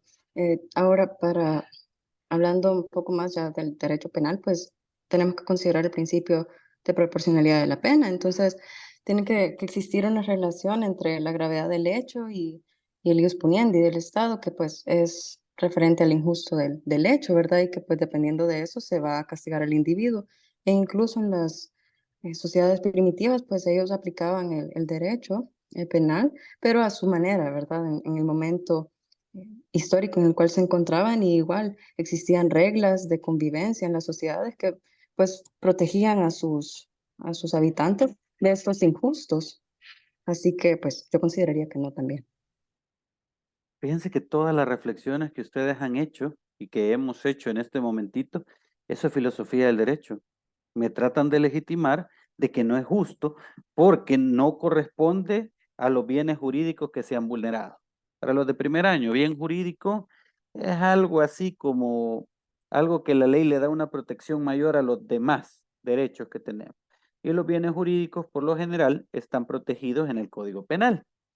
Es rápido, ¿verdad? Podríamos hablar del bien jurídico hasta hacer un libro. Es cierto, hay un libro muy bueno del bien jurídico, pero es de Jacobs, pero no vamos a hablar al respecto de, sino que lo que quiero dejar claro es de que esa reflexión, independientemente de cuáles son los argumentos, por ejemplo, la argumentación del economista que por ahí nos planteaba el amigo, es válido, es válido. ¿Por qué? Yo lo que quiero decirles es que cualquier argumento que ustedes utilicen para decir que es legítima la pena o no es legítima la pena, es filosofía del derecho. Ustedes me tratan con razonamientos lógicos, porque todos fueron lógicos, de decir, sí, por esto, por esto, por esto, por esto. Y hay gente que me puede decir, sí, 5 años es legítimo, pero es ahí donde juega un papel preponderante lo que el Estado realiza y cómo el Estado protege a los ciudadanos. En nuestro caso, el homicidio simple, como les decía, va de 10 a 20 y el homicidio agravado va de 30 a 50, si no mal recuerdo. Entonces, esas circunstancias fácticas legitiman las penas. Ahora bien, también la filosofía del derecho juega un papel preponderante para relacionar lo que es con lo que debe ser y cómo se relacionan esas dos circunstancias. Ahora bien, la filosofía del derecho aspira a un conocimiento del todo jurídico, de lo absoluto jurídico. Podríamos decir entonces que la filosofía del derecho es una ciencia absolutista del mismo. ¿Ya? Es lo que juega un papel de carácter esencial para la configuración de cualquier Estado. La filosofía, por tanto, aspira a un conocimiento absoluto de lo jurídico, del mundo jurídico, de la ciencia jurídica. No es la filosofía del derecho penal actualmente, no es la filosofía del derecho civil, sino que es entendida como un todo, como un aspecto jurídico. De hecho, tengo un amigo, muy amigo mío, que él da filosofía del derecho penal. Y hoy estábamos discutiendo acerca de la filosofía del derecho penal. Y le decía yo, o sea, vos estás dentro de una parte del sistema jurídico, mientras yo, al dar filosofía del derecho, estoy tratando de desmenuzar la esencia del derecho como tal, porque no es lo mismo lo que persigue el derecho penal que lo que persigue el derecho de familia, que al final es la protección de la persona humana, sí, pero esa es la esencia de todo el derecho. ¿Me explico? ¿O me doy a entender? Entonces, rigurosamente universal y necesario, que sin apoyarse en ningún saber anterior, sirva de fundamento a todas las ciencias jurídicas en particular. Miren, la filosofía del derecho a través de la historia se ha destacado o se ha denominado de diferentes maneras. como la reflexión de lo jurídico, el conocimiento de lo jurídico, etc. Podríamos decir de que la filosofía del derecho, a través de la historia, por ejemplo, la filosofía jurídica lo denominan algunos lo denominan la esencia del derecho, otros la teoría del todo jurídico, ya que está ahorita en boga la película de Oppenheimer, ¿verdad? Que estoy haciendo la publicidad no pagada, pero ustedes saben que cuando la vean o si no la ven, pero los que más o menos conocen acerca de la Operación Manhattan, se van a dar cuenta que toda esa cuestión de la bomba atómica es también filosofía, aunque es una filosofía más de carácter física. ¿En qué sentido? Se trató de analizar desde un punto de vista físico qué es lo que se necesitaba, se hizo una reflexión sistemática para ver lo que se necesitaba para crear un arma de destrucción masiva. Igual es el derecho. El derecho permite entonces crear una esencia básica que tenga que ver con la manera de cómo regular las personas. Y la filosofía del derecho lo que nos dice es la esencia del cómo y para qué regular la conducta jurídica. Ahora bien, la filosofía del derecho reviste una vital importancia. ¿Por qué? Porque nos permite llegar a la esencia jurídica, al tuétano le llaman algunos, a la esencia del derecho. También podemos decir que se reconocen los diferentes saberes del saber de la norma jurídica o se determina ese saber a partir de lo primario, lo secundario o el nivel del ser y del deber ser, que lo vamos a ver próximamente. Ahora bien, el saber filosófico se convierte en un saber práctico.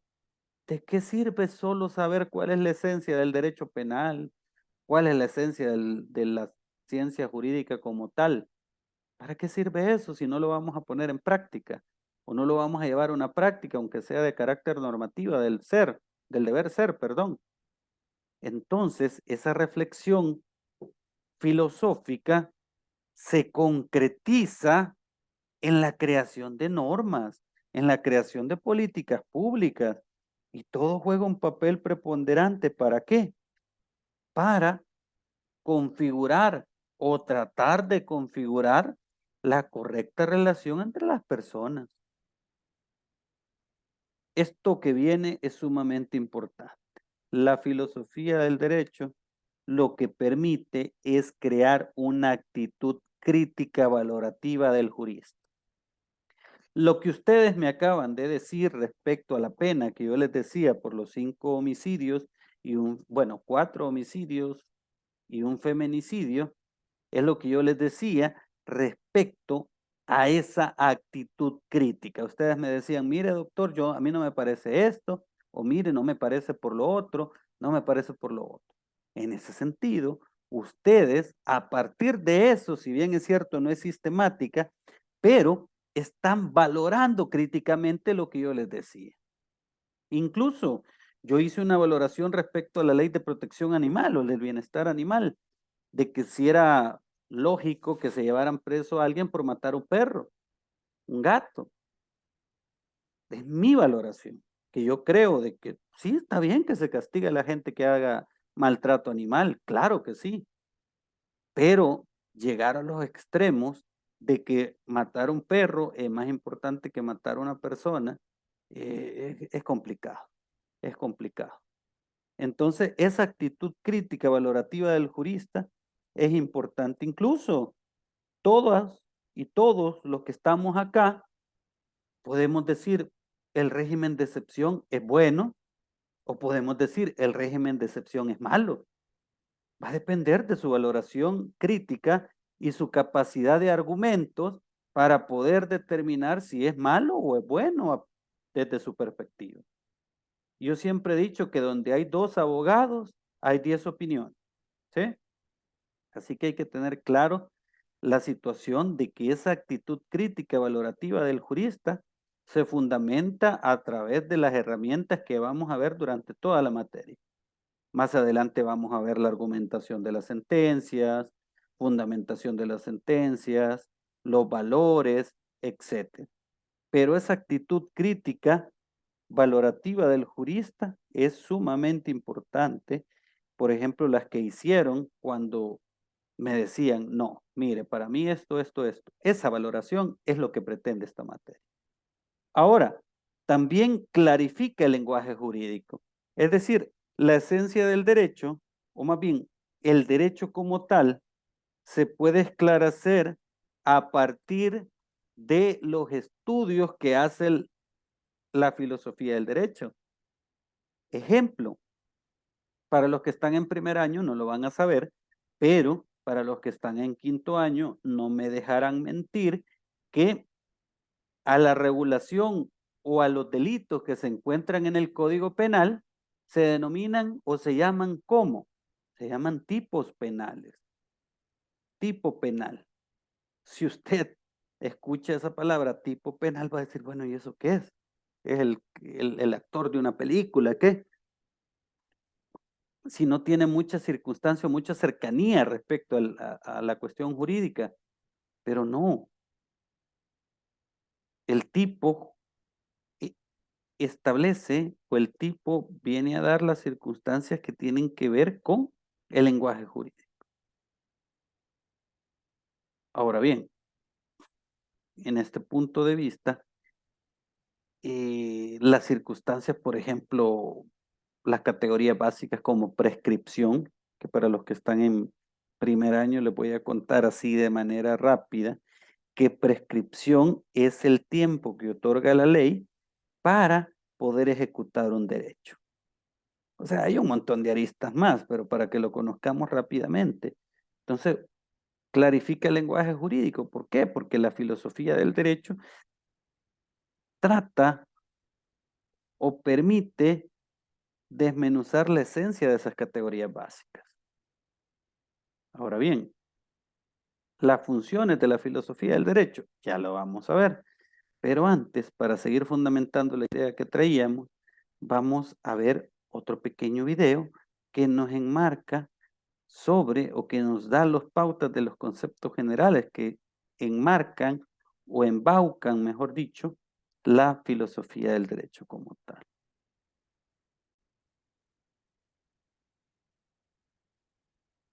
Filosofía del derecho y de sus conceptos generales. Concepto de filosofía. La palabra filosofía viene del griego philos o philo, pilos, y sofía o sophos, que significa sabiduría, filos, amar, por lo que en su traducción literal podemos decir que la filosofía es amor a la sabiduría, amor al conocimiento. La definimos como la consideración reflexiva de los objetos, es decir, la reflexión filosófica implica el hábito de pensar de manera abstracta, es decir, tomar como objeto los pensamientos en sí mismos.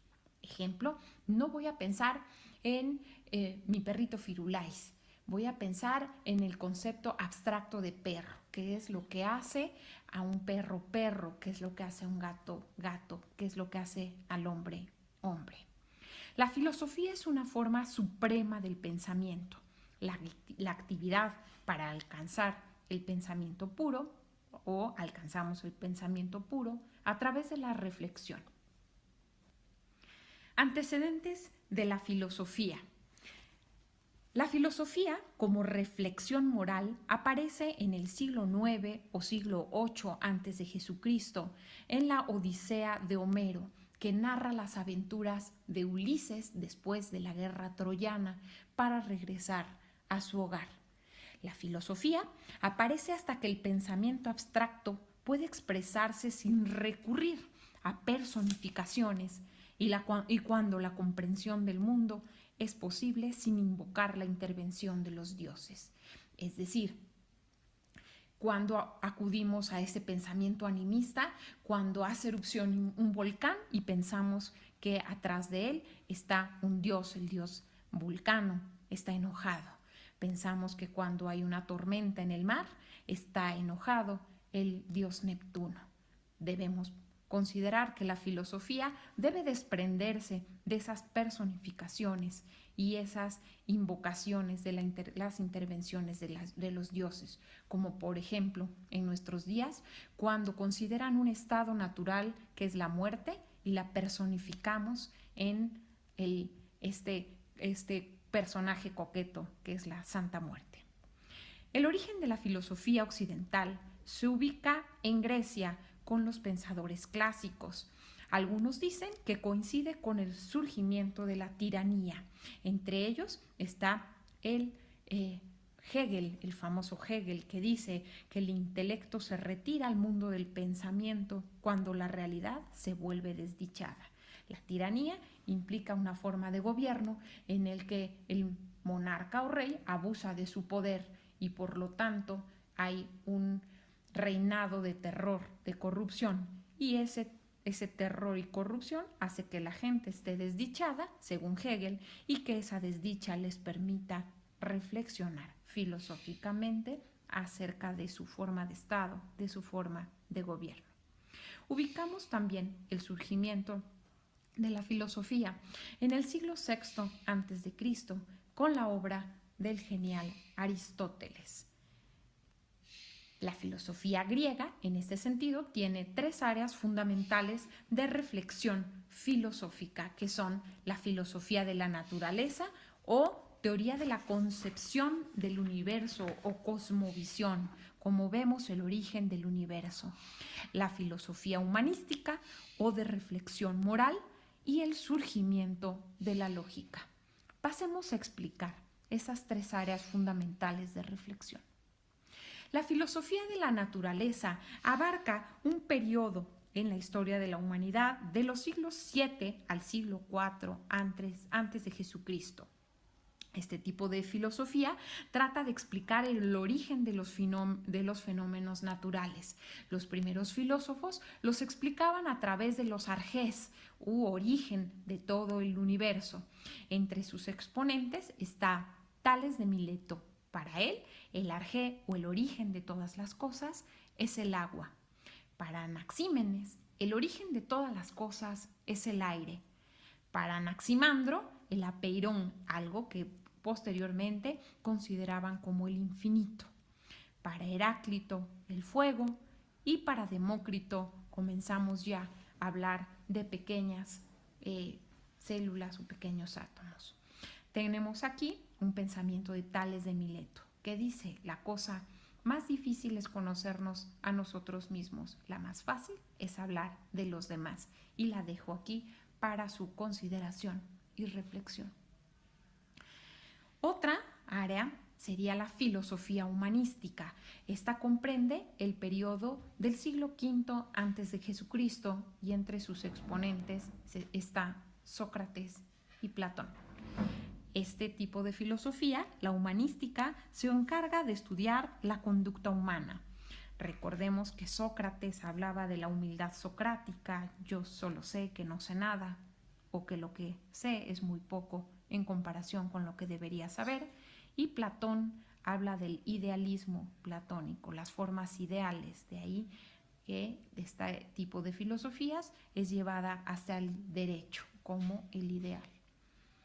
La siguiente rama es el surgimiento de la lógica, y en el surgimiento de la lógica consideramos a Aristóteles como el padre o creador de la lógica. Él crea un formulismo lógico que conocemos como el silogismo, formado por una premisa mayor, una premisa menor y una conclusión, que llevado al derecho podemos decir que la premisa mayor es la norma de derecho, la premisa menor es el caso concreto, y la conclusión o sentencia tendría que adecuar el caso concreto a la premisa mayor. Aristóteles clasificó las ciencias en poéticas, prácticas, teóricas y teológicas, y no consideraba a la lógica como una clasificación o como una ciencia aparte, sino como un instrumento o una ayuda, un instrumento que iba a servir a todas estas ciencias. La lógica se orienta hacia el raciocinio verbal. Por otro lado, hablamos de las ramas de la filosofía. Es decir, existen ramas que son innumerables, pero en razón de su objeto, cabe decir que existen dos tipos de disciplinas filosóficas. Por un lado, las que se ocupan del contenido propiamente filosófico y por el otro lado, las que tienen por objeto someter el análisis filosófico a una ciencia en particular.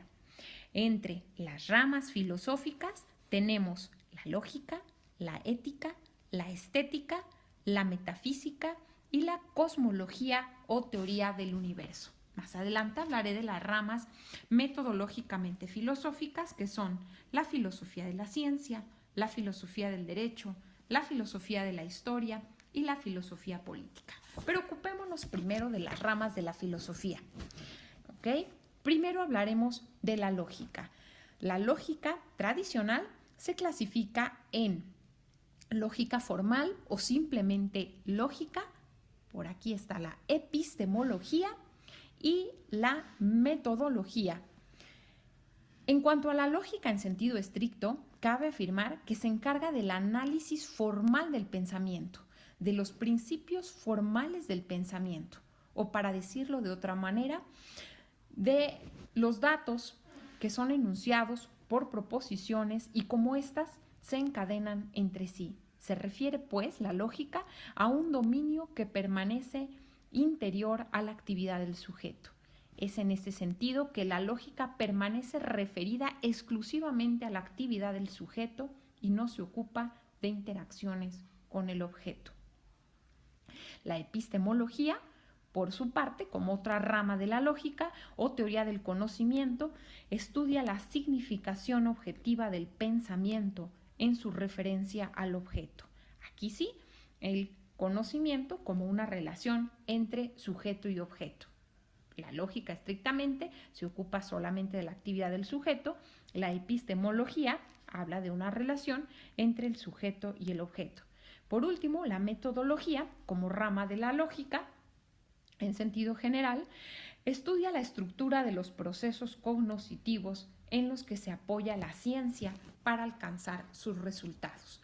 Otra rama de la filosofía es la ética, donde incluimos los valores, la estética, que estudia la belleza, la metafísica o el estudio de más allá de lo que es tangible, de lo que es físico, y la cosmología o teoría del universo, cómo consideramos o cómo estudiamos el universo, cómo lo concebimos o cosmovisión.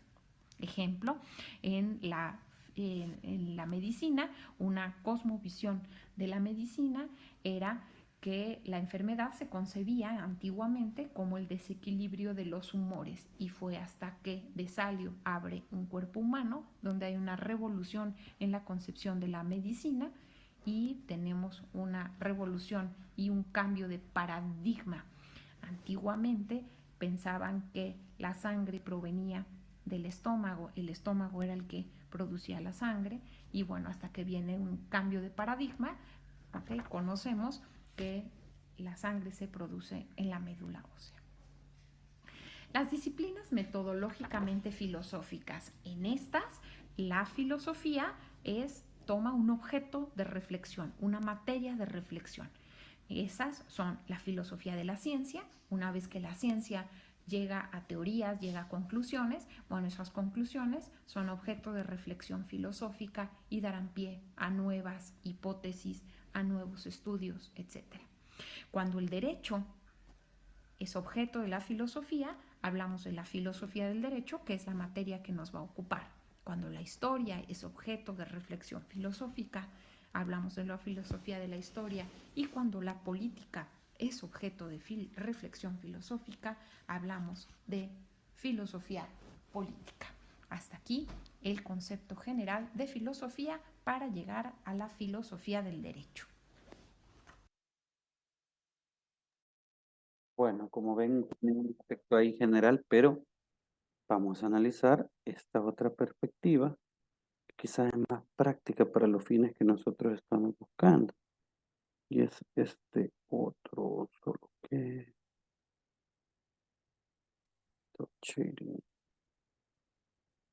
Aquí está. Vamos a ver un poco acerca de la filosofía del derecho desde la perspectiva de un señor que se llama Manuel Atienza, que es uno de los grandes jurídicos de todo el mundo.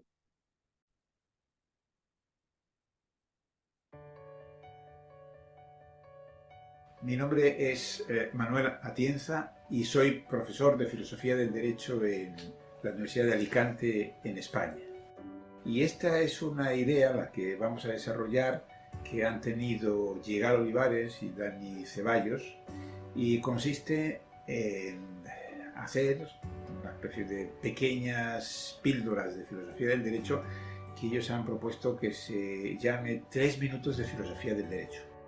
Yo he empezado la semana pasada un curso de filosofía del derecho aquí, en la Universidad de Alicante, que es un curso que llamo dual, porque incluye una perspectiva sistemática de estudio de la filosofía del derecho, el tratamiento de algunos de los problemas fundamentales del derecho, y por otro lado también la perspectiva histórica. Lo que hago es, cada día de la semana, pues le dedico a una u otra cosa. Y entonces lo que vamos a hacer va a ser seleccionar a propósito de cada uno de los temas del programa 3 puntos. No sé si exactamente van a ser tratados en 3 minutos, pero aproximadamente sí, por lo menos no creo que sea mucho más, y en todo caso seremos fieles con el número 3. No sé si lo saben, pero esto tiene algunos antecedentes bien ilustres. El que me parece más importante de todos es el de Radbruch, que después de la Segunda Guerra Mundial escribió efectivamente un articulito que tituló 5 minutos de filosofía del derecho.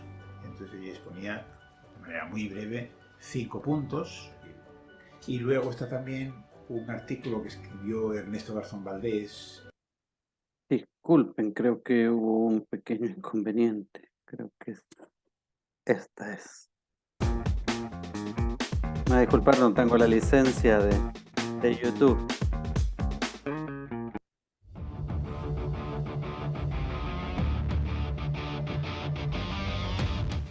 De la filosofía del derecho. Primero habría que distinguir, porque es importante para la gente en general, o para la gente culta, y porque es importante para los juristas. Yo me voy a referir para los juristas profesionales, para los estudiantes de derecho. Todo el mundo ha oído hablar del famoso dictum del fiscal von Kitzmann, a mitad del 19, cuando él dijo que 3 palabras rectificadoras del legislador y convertían bibliotecas enteras en basura. Bueno, esto es aproximadamente verdadero, por cierto, no del todo, pero aproximadamente, por lo que se refiere al estudio de algunos problemas jurídicos, de algunas disciplinas, pero en todo caso, 3 palabras rectificadoras del legislador dejan completamente incólume lo que entendemos por filosofía del derecho.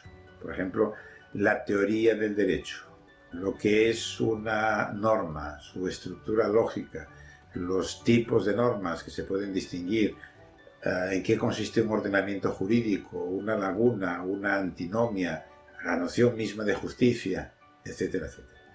Antinomia es una contradicción que se puede generar en el derecho. Las normas regulan las mismas cosas, pero lo regulan de diferente, o la regulan de una manera totalmente distante.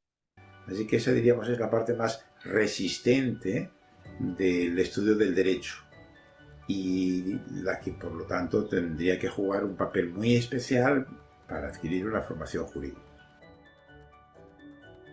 En el curso de argumentación jurídica, el máster de argumentación jurídica que tenemos en Alicante, yo suelo decirles a los asistentes, y lo digo porque creo que es cierto, que quienes adquieran una formación en teoría de la argumentación jurídica y en general, en teoría general del derecho, en filosofía del derecho, pues están en una situación de manifiesta superioridad en relación con los otros prácticos del derecho que tienen que resolver lo que entendemos por un problema jurídico.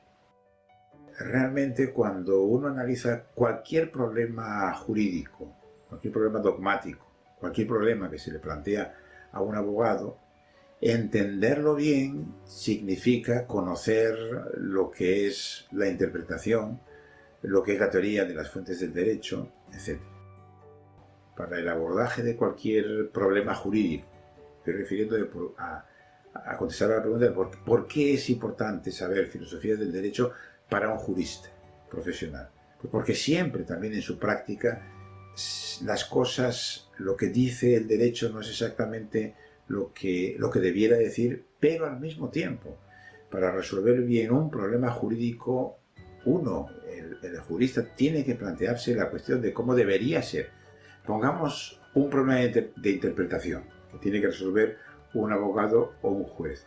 Resolverlo bien, la idea de Dworkin, a que tiene razón, consiste en tener en cuenta cómo debería ser el derecho, en cierto modo, y hasta qué punto el tenor, donde se plantea la expresión dudosa, pues permite aproximarla justamente al deber ser. Por lo tanto, la teoría de la justicia no es que sea un adorno para un jurista, sino que es una necesidad práctica. Forma parte de las competencias jurídicas. Ok, bueno, dicho esto, después de escuchar al maestro Atienza, un hombre muy connotado en el mundo jurídico, pues podemos comenzar a analizar cuáles son las funciones que revisten como tal la filosofía del derecho. Y dentro de las funciones que están para la filosofía del derecho, podemos encontrar tres. La primera de ellas tiene que ver con una función de carácter política. La filosofía del derecho tiene una función de carácter política y podemos decir que las grandes transformaciones políticas a través de la historia han resultado o se han generado a partir de un análisis de los exámenes de las instituciones jurídicas.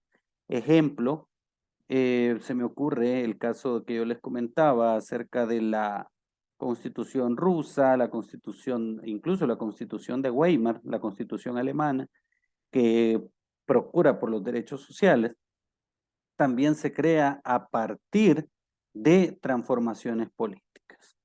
Ahora, la filosofía del derecho se erige o se constituye en un ideario jurídico. Es una referencia del modelo político o régimen económico-social al que aspiramos y al que es posible acceder transformando la superestructura jurídica y o legitimando una nueva estructura social. A partir de esto, es importante saber que la estructura social juega un papel importante en el derecho. Tiene una función de carácter científica, como nos dice este señor Battaglia, que no existe conquista de la humanidad en el sentido de libertad y progreso que no se ligue al nombre de un filósofo del derecho. Siempre, siempre están vinculados los filósofos del derecho en los cambios científicos, siempre.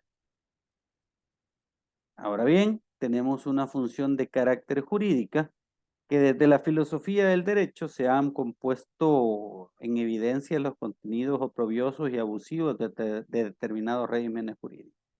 La próxima clase vamos a analizar un poco acerca de estos regímenes despóticos que no han permitido una correcta fundamentación o más bien un correcto desarrollo de la filosofía del derecho. Y son regímenes despóticos que a veces hasta los consideramos como correctos por los resultados que tienen en otras áreas, pero vamos a ver que para efectos eminentemente jurídicos, pues es complicado defenderlo. Ahora, se ha asumido la defensa de la dignidad humana y se han develado los principios que han de fundarse la igualdad y la libertad humana como tal. Entonces, la función política, como les digo, tiene que ver con el carácter, llamémoslo así, de que las transformaciones políticas siempre han estado vinculadas a las instituciones jurídicas. Ejemplo, cuando en la historia pasamos de aquel medioevo, pasamos al siglo de las luces, a la ilustración, ya hay un cambio ahí de paradigma. La función científica, pues podemos decir que siempre o casi siempre la cientificidad o el aspecto de lo científico tiene que ver con el filósofo del derecho. Ejemplo, la humanización de las penas y la abolición de la tortura se justificaron o se establecieron primero en legislaciones positivas. Después que aquel señor Cesare Beccaria, que ustedes lo pueden estudiar, de hecho tiene un libro que se llama Las penas, denunciaron los abusos de los sistemas procesales. Y esa función jurídica, obviamente, que trata de dirigir sobre el conjunto de sistemas o valores que reflejan una sociedad a la libertad y la igualdad humana. Dicho esto, no sé si hay alguna duda, comentario o consulta hasta el momento. Ok, bueno, si no hay ninguna duda o consulta hasta el momento para las personas que ingresaron tarde, yo sé que algunas no van a ver la clase, les comento lo siguiente. Miren, yo recibí hasta ayer una pequeña capacitación que me dio el LIC Bolívar respecto al uso del aula virtual, así que de ahora en adelante el aula va a estar un poco diferente y mañana pretendo actualizarla. Así que si pueden leer la semana 1 y la semana 2, me ayudaría mucho que lo hicieran, y también la semana 3. Son cosas pequeñas que voy a poner porque tampoco voy a cargarlos por un error o una equivocación de parte mía. Voy a poner las actividades que corresponden hacer, poniéndole fechas antes del examen, tampoco quiero cargarlos. Y por último, decirles de que, bueno, desde ya, en vista de que no nos vamos a ver dentro de un buen ratito, por eso es que necesito y espero, son 49 personas, tengo 62 en lista de asistencia, pero por favor, les pido que me ayuden revisando el campus virtual. En lo que resta de la semana y el lunes voy a estar poniendo las tareas, voy a estar poniendo las cosas que les dije que no puse en su momento, y quiero que hagamos un juicio valorativo y que por favor,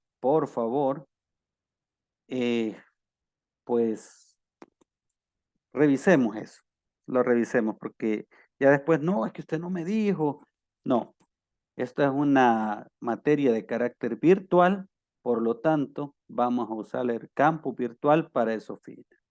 Así que si no tenemos más preguntas, comentarios, consultas, desde ya les deseo felices vacaciones.